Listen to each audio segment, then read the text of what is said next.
Man, it would be so easy to launch into a diatribe on this one. Hello, everyone. This is Dwight Woods, the Jeet Kune Rebel. Welcome to the I Love Jeet Kune broadcast number 316. Excuse me. This is the one about what were you told in Jeet Kune and by whom? As you're logging in, if you'd be kind enough to say where you're logging in, hit the like button and feel free to continue doing so throughout the broadcast. If you're catching the simulcast over on the YouTube, please be sure to like, subscribe, and hit the notification bell. But of course, the best thing you can do is to share this video and spread the word about the I Love Jeet Kune broadcasts.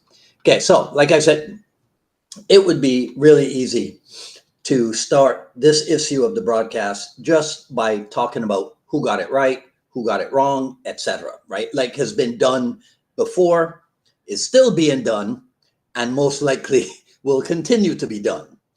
And all of that is fine in JKD. If it's fine if all you want to do is to continue on in whichever status quo you have found your JKD home.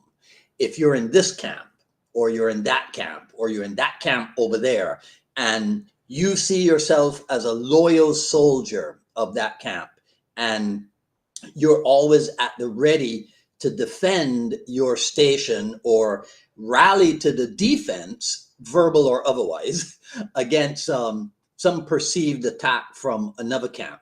I get it, because you know what? It can be a lot of fun to destroy people on the internet. But what if there had never been an internet, right? Now, that's too vast a topic, and I digress. So let's talk about this instead. The science of Jeet Kune, scientific street fighting, scientific approach to combat. All of us have heard those terms.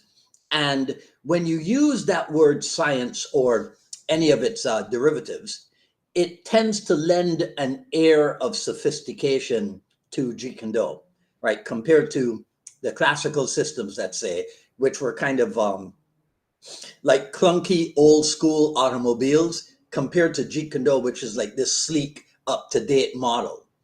And add to that sophistication, that idea of sophistication, add the magnetic allure of a Bruce Lee, and then throw in an unfortunate premature death, and you have a concoction of which everyone wants to partake, right? And thusly, all of that happened. And that's how the JKD talk began. So, of course, before Bruce Lee's transition, as some people would say, the talk came mostly from Bruce Lee, inside and outside of classes at the Chinatown School, in the backyard sessions, and even in his personal correspondences, right? Now, after his death, the JKD talk continued in organized fashion in places where the training was, let's call it somewhat formalized, and then in smaller, less formal settings. So what am I talking about? All right, so obviously the move from the Chinatown School to Sifu Inosano's backyard, JKD talk went on. Then groups organized by people who were given permission to form their own training groups. So some of these people we have heard about, some not so much. So a name like Seth Lamog, you may or may not be aware with him. Richard Lee, you may or may not be aware. The late Tony Luna, those kinds of people. Some people have heard of them, some people have not. And I'm just talking about LA people. Then there's probably Seattle and Oakland people that I'm not even mentioning. Then there are the more well-known Jerry Poteets, the Bob Bremers, the Daniel Lees, the Ted Wongs, right? Those kinds of people. You see how much JKD talking there would have been back then, like in the 1970s. Now, fast forward into mid to late 1980s and early 1990s, when all those people, or most of those people that I just mentioned, they have now gone on to authorize other people to teach as well. So to what degree would the Jeet Kune talk have been multiplied? And then along comes the aforementioned, dreaded, and dare I say, dreadful internet, right? What's the multiplication factor now in this JKD talk, right? Okay, so what have I been carrying on and ranting about for the past 5 minutes? Simply this science thing. I fail science terribly, almost embarrassedly, right, at Harrison College. But apparently in science, you don't accept anyone's word about anything. Instead, you kind of run your own experiments so that you develop an empirical understanding of what is and what is not.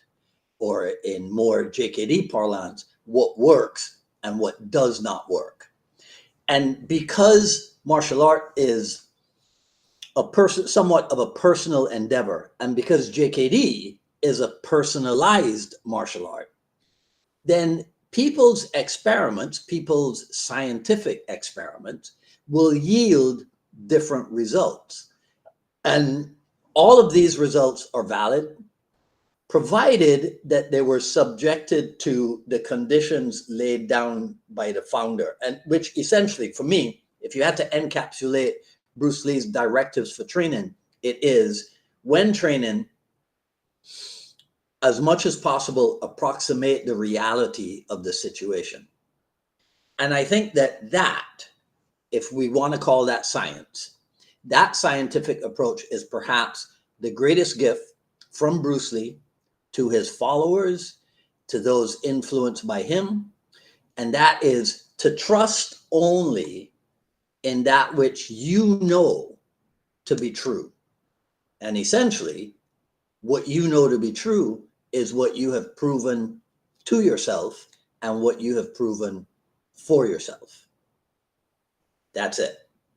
How long was that? 7 minutes. This might be one of the shortest broadcasts that we've done in a long while. But I want to know what you guys think about that. All the JKD talk has been going on, and then it got multiplied. We went from magazines to online stuff, and it still continues and continues to this day. How do you determine who and what you're going to listen to versus who and what you're going to dismiss? That's what I want to know. So please let me know what you think in the comments below. That's all I got to say about this video. If you like what you heard, please comment, rate, subscribe, and hit the notification bell. Follow me on Twitter at Dwight Woods and on Instagram at Dwight D. Woods. At paypal.me/UnifiedMA Miami, paypal.me/UnifiedMA Miami. The Jeet Kune Journey Volume 1, raw but edited version is available. JKD, what do I call it? Journey Volume 1, paypal.me/UnifiedMA Miami. You can support the show at jkdrebel.com. Click on the Rebel Gear link, and that's where you see stuff like this. We got the t-shirts, we got the coffee mugs, we got my favorite t-shirt, which is the official UMAA Kali JKD t-shirt, right? That is at jkdrebel.com. Just click on the Rebel Gear link. Okay, coming up on Friday, since it is the last Friday of the month, we'll do the monthly Ask Me Anything Jeet Kune dialogues. So you know the drill. If you've got a question for me, email it to jkdrebel@gmail.com, or maybe tomorrow, because I don't think I'll get to it tonight, when I put up the preview postcard for the dialogues, then go ahead and put your question in the comments there. So email jkdrebel@gmail.com or put it into the comments when I put up the postcard tomorrow. All right. Okay. Today is a red day. There you go. Using no way as way. All right. Using no way is way. Okay. So that's it for me. You guys enjoy the rest of your evening. Right. Stay safe. We'll talk soon. Take care.